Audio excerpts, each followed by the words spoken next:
Hi, welcome to Cecil TV. I am Doug Donnelly. We're happy to return to our candidate interviews uh, post primary, and now we're looking toward the general election. And to that end, today we welcome the candidate for County Council District 2, Jasmin Howell. So, Jasmin, welcome. Hi, hello. How you doing? Um, so now you're in it. You're you and your opponent down to November, and I'm sure you're both gonna give it all you can. So to start, I definitely am. to start, for the benefit of people who don't know you, tell us, who is Jasmin Howell? Okay. Jasmin Howell is a single mother, hardworking, been in Cecil County since 2007. I do come from Baltimore City. I never thought that I would be basically laying my foundation here, but I am. And for the longest time, I wanted to get in politics. But just like life, things happen. Every time I would go and ask, they'd be like, "Oh, you missed the deadline. You missed the deadline." But I made it this year for the deadline for both town of Elton and the county council. So that's always been my goal. And that's really it. I'm out here doing certain things. Most people will see me. Most of the parents will see me. I just now help with the men's part of Once Upon a Prom. I'm trying to do a adult field day soon, and also I'm doing a bingo in Glenda, Maryland, soon too.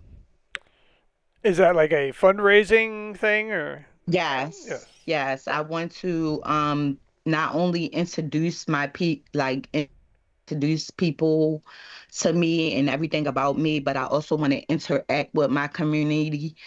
Because of that, I just want certain activities done. I want to actually get out and be involved in the community.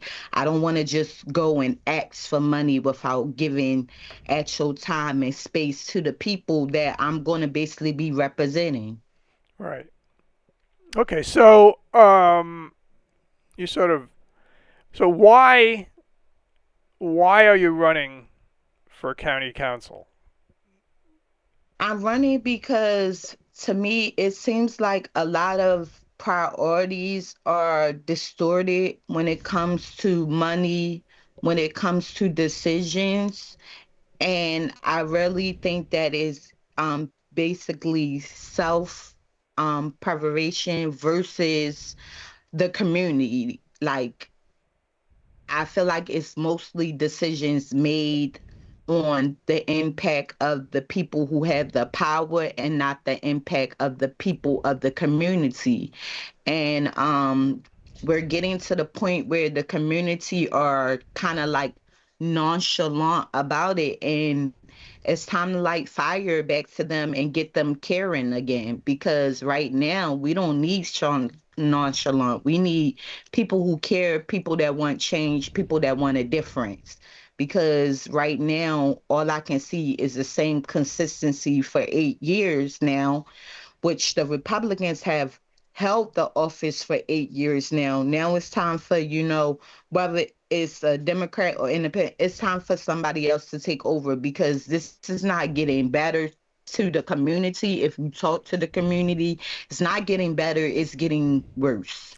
So you mentioned that you feel that the decisions they make are sort of for themselves as opposed to for the community. Is that Yes. can you do you have an example of that? For example, you know about the building that caught fire in the town of Elton? I think it's so crazy that a The budget Howard of House. yes, I think it's so crazy that a budget of the number that they gave to that building to get it rebuilt is actually going to rebuilding that building and not into community safety. Whereas though the police officers need money and 911 and emergency need more money. I think that, uh rebuild it because that is the part of history that we need to be rebuilt, but I don't think that it should be that astronomical number, if you understand where I'm coming from. I think that's very selfish. Right. But it's not the town or the county It's it's it's building it's it. the decision that they have made together. They voted on that, they approved that, and that's the number.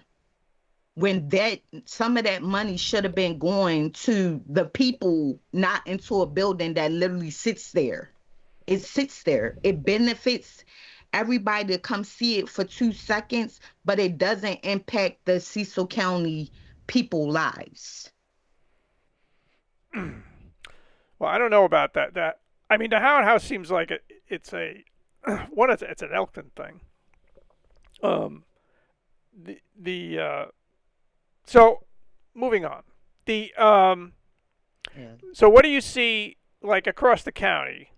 Um, the what do you see as the in at this time? What are the your major concerns about how about specifically county government and how or what things that county government can actually change? Um, Education and funding, safety protocols, environment protocols. Like, for example, I think it's crazy that we had a water issue, and I don't know who all endured this in the county, but we didn't get a real time update. Most people didn't receive the updates until I want to say, well, I know for me, it was like maybe like 2, 3 months later, and it might even been longer for other people, which a lot of people were upset about because it was like, why didn't y'all been? Why are we just now getting this?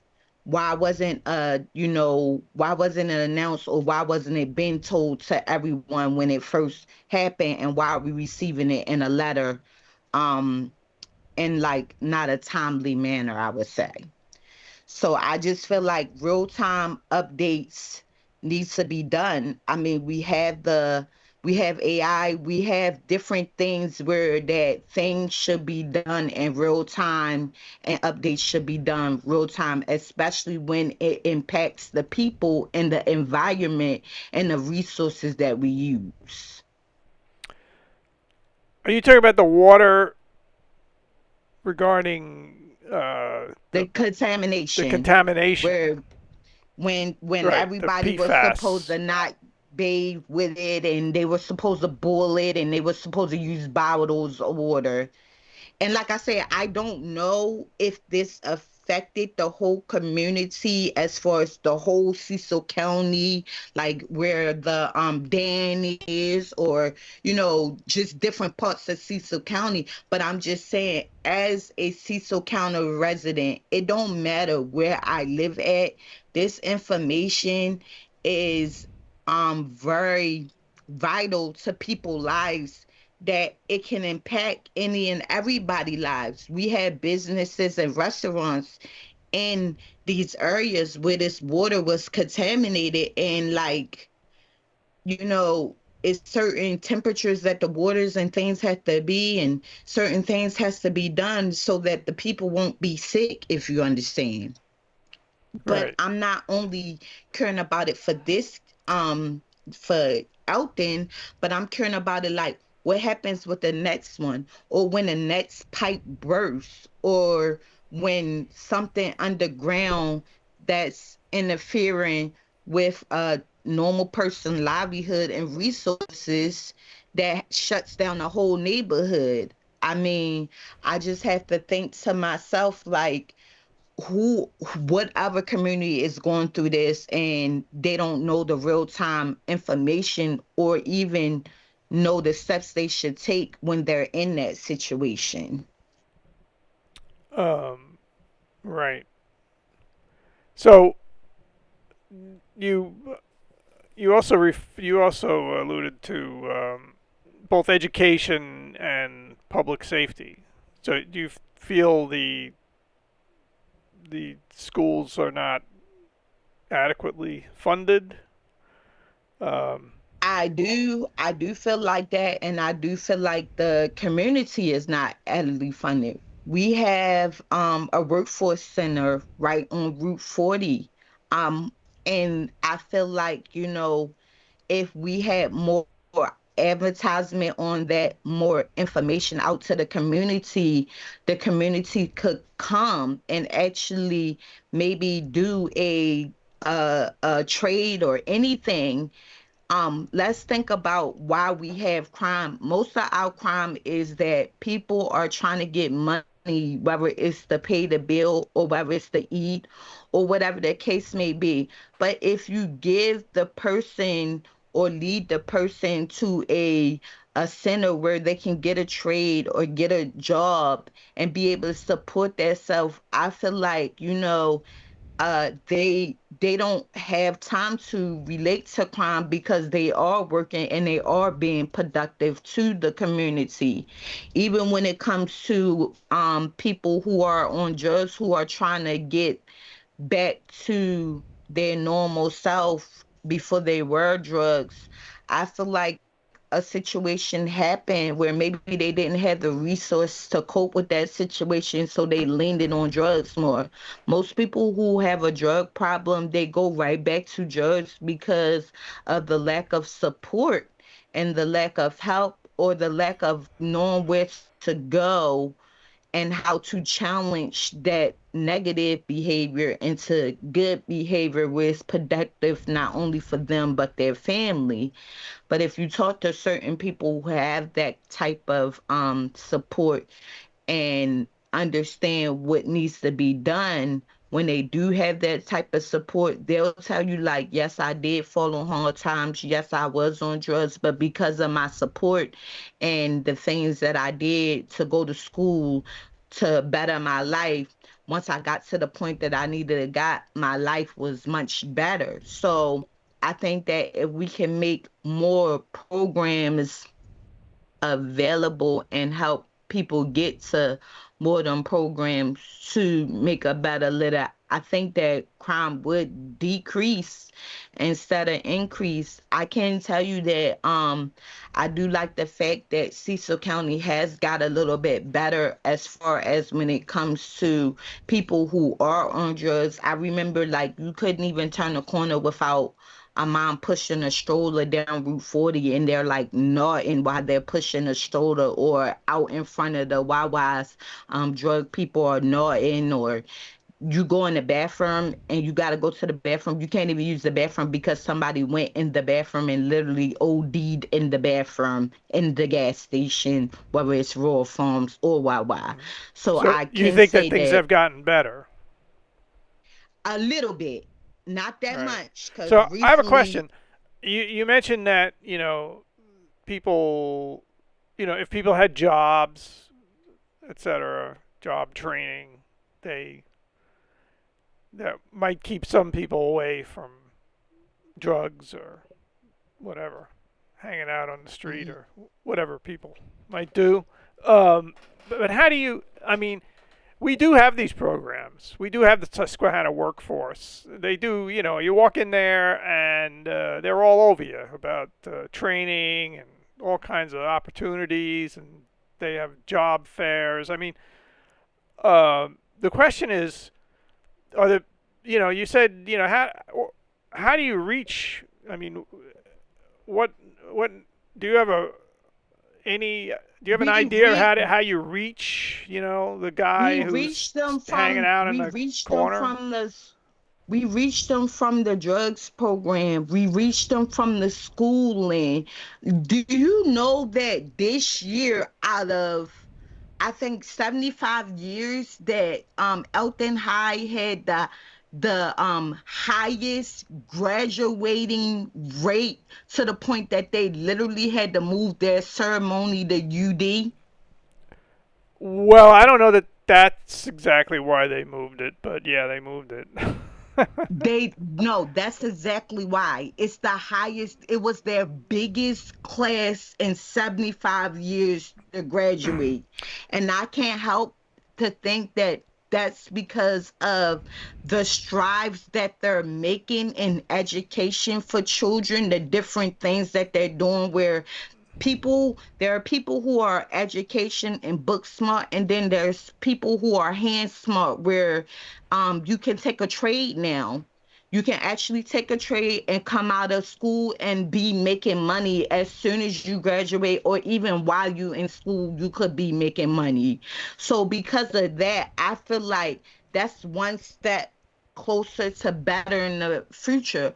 But because they are in school, I feel like at that point we need to go further. Now, we can reach the parents and give them information. Maybe they're struggling and they don't know right now what to do. The kids are about to go to college. They need to figure out different ways to make money, different skills they can do, that they can learn, that they can also be taught, being as though their kids are in high school, that they can also, do some of the things that their kids are doing, and they can get help with funding. Or even if they don't want funding as far as grants and stuff, they can go to the workforce center and just have a list of, different job or careers opportunity that they can do, and be able to make money, and just put the stats of how much money they would make and how much better it would be if they could see that amount of money to impact their life in a positive way. Right. So, um, your opponent um, has made a his at least when we interviewed him, he said that the he thinks that government, the money, that there should be accountability in how money is spent. That if we spend this amount of money, we should have some knowledge of how whether that money did any good. Um, Yes. well, don't agree. He's your opponent. But No, yeah, I'm I going mean, to agree it's with that. it's common I'm sense. going to do, because here's the thing. How do we know that we're wasting money if we don't see a impact, whether it's a positive or negative? Right. Most grants get taken away if they do not see a positive impact on that grant. So why waste our money if it's not going to have a positive? So I do agree with that. But it's so funny that he's saying that, and they're in the office now, and they're not taking accountability for all the Right. money that has been wasted, Right. that has not made an impact at all. Right. You're saying they. They, He. I mean, because collectively they vote on something, they come up with something, they agree on something, and they move forward. But do they ever look at whether that whatever they voted on, whatever they agreed on, impacted the community for the better or for the worse, or just in the middle line? I don't know that they do or they don't. How do you know that they don't? I don't think they do, because if they did, they wouldn't need to say, oh well, this is how much our stats and our budget was this year. Now we need 4 more million over top of what we had last year. And I just think it's funny that you need more money, but you haven't even looked at what the money that you already had has did for the community right then and there, but yet you need more money. Does that make sense? How It do you it need makes more sense, but money? there's lots of reasons How, why governments need more money. Just the cost of health oh, insurance alone can. oh, I get that, but it's also lots more reasons why government needs to pay attention to the money that is being spent and how it's being spent.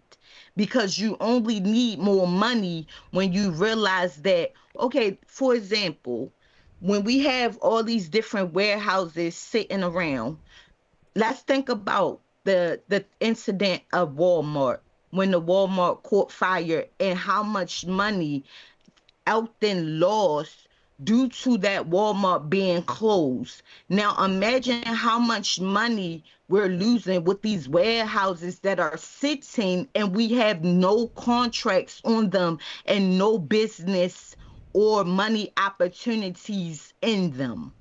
No jobs are being held. It's just taking up space, electricity, and water, and nothing is inside of it.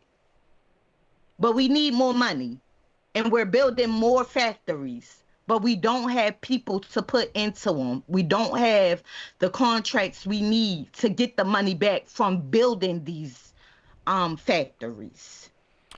Right, which excuse me. So you're using money. We need more money to waste more money to build more buildings that have not been even making us money, but been losing us money.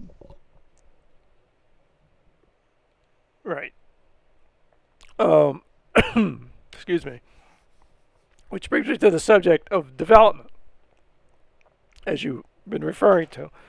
Where, how do you think? How do you, are you afraid of Cecil County losing its character, its so-called rural character? I am. I am, and I believe that's what makes Cecil County, because of the rural area. If we continue to constantly build, at this point, we have different communities coming from all over to the max. We have overpopulated schools, which means that, typically there are going to be a lot of kids falling through the cracks as far as education, because when we have overpopulated schools, we have overpopulated classrooms, not enough of staff, and not enough resources for the children. I'm not afraid about the fact that people are coming here. I'm afraid about the benefits that we lose as a community for being rural. When it comes to buying houses, when it comes to buying land, when it comes to doing certain things that you can catch a tax break on due to the fact that you're in a rural community. Okay. You mentioned on your I guess it's kind of an infographic that you have on Facebook, transportation. Yes. What is it you'd like to do about transportation? I would like to see it a little bit more consistent than what it is, because believe it or not, we still have a population of older people who are going back to work now, who cannot make it off of their retirement. So they are forced to go back to work due to the fact that they don't have enough savings, or they don't have enough retirement. Or maybe a loved one has died, where they went from one, like having two income household, now they're down to one, and they still want their independent. They don't want to impose on their family, so they have to go back to work, but maybe they can't drive, so they try to still seek their independent by using the bus and the transportation. And I know we're small, So you figured that transportation is not a necessary thing because we're small, but it's the small people and people like us that keeps the community going. And if the community don't have consistency or are not able to get to work on time as if they had their own car, that leaves them with no job. So we have to think about the impact of the time of transportation, the impact of the fact that it needs to be reliable and it needs to be accessible for anybody. Think about all the teenagers who have got killed walking on the highway to McDonald's or walking to Burger King or walking on 273 to that McDonald's because they were just going to work. And maybe they did wait for the bus, or maybe they didn't have the bus information, or it wasn't reliable or access to them.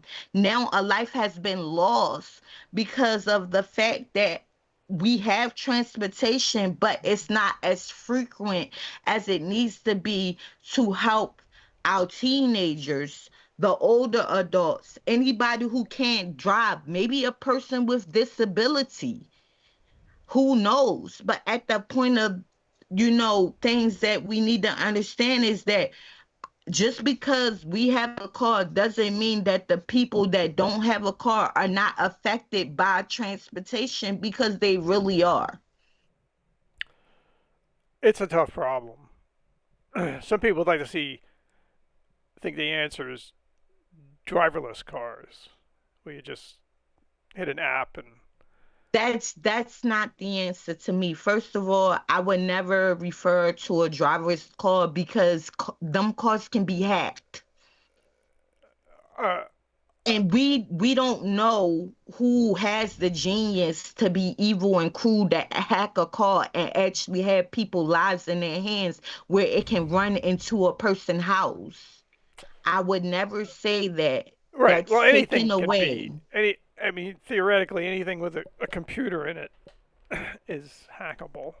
So, It is hackable, but I'm just saying that they're even more hackable, and it's more dangerous to the person who's sitting there in there yeah. and really don't know what to do in that car when it is hacked and it's going straight to a building. Well, this is off topic, but I believe that in 20 years, people won't even buy cars. That's what you believe? That's what I believe. 20 years, people Well, will just be looking at an app because kids don't even there are kids don't even want to drive anymore. Kids have no interest in cars. They used to be the you just what? you waited and waited when you finally turned 16 and got your license was the greatest day in the world.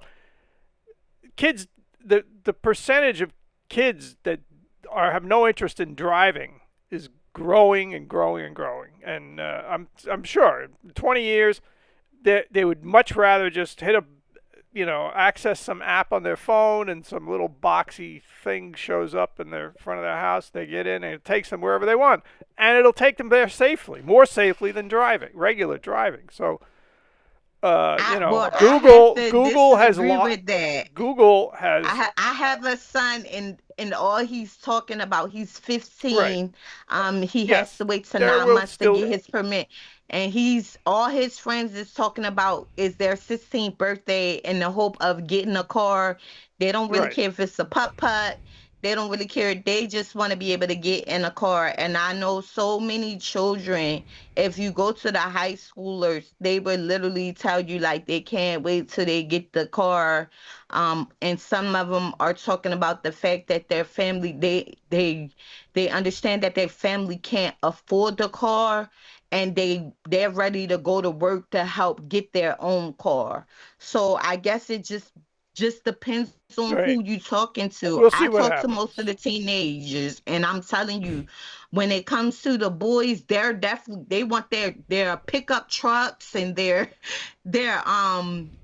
Dodge Challengers and two door, like they're ready for their cars. So Right. I don't know about that in 20 years. I think that in 20 years, we're we're going to be ready for flying cars in 20 years. That's what I think. And I think that at that point, the pilots of the world should be, scared Are because you at ready that for? point, we're not going to are, need no airplanes. are you ready for flying cars? I'm not. I am not ready for flying cars, but if I had a flying car and I can jump over traffic, I'll be ready for that. Right. Okay, so winding up, what do you have to say to people to get them to vote for you? What I have to say with people is that don't vote for me or don't vote against me because I'm a Democrat. Vote for me because at the end of the day, we need change.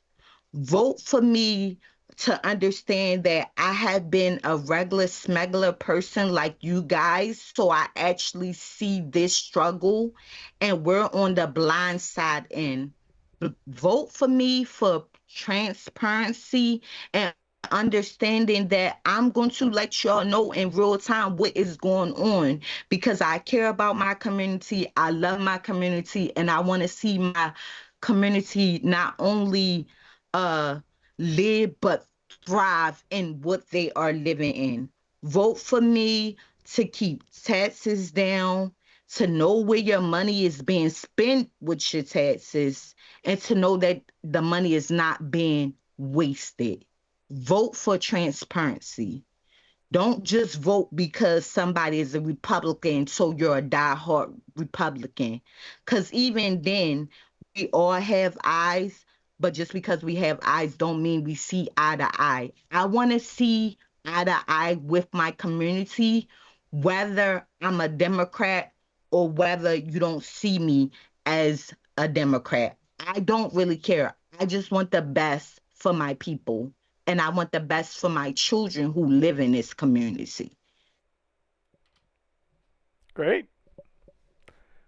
Most candidates come on and they don't know how to ask for the vote. You just did it. A great job doing that. Uh, Thank you. And I just have one more thing to say to them. When you vote, vote with purpose on purpose. Know that your vote has an impact that doesn't only affect you, but this whole community entirety. And that's a heavy vote to make. So please make it wisely. Even if I'm not the fit, please make sure that you have the facts and that you understand that this impacts our future today, tomorrow, and forevermore. very good. Well, Jasmin Howell, candidate for Cecil County Council District 2. The election is in November. Don't forget to vote. And Jasmin, we thank you. And folks, we will see you. So long. Thank you. So long.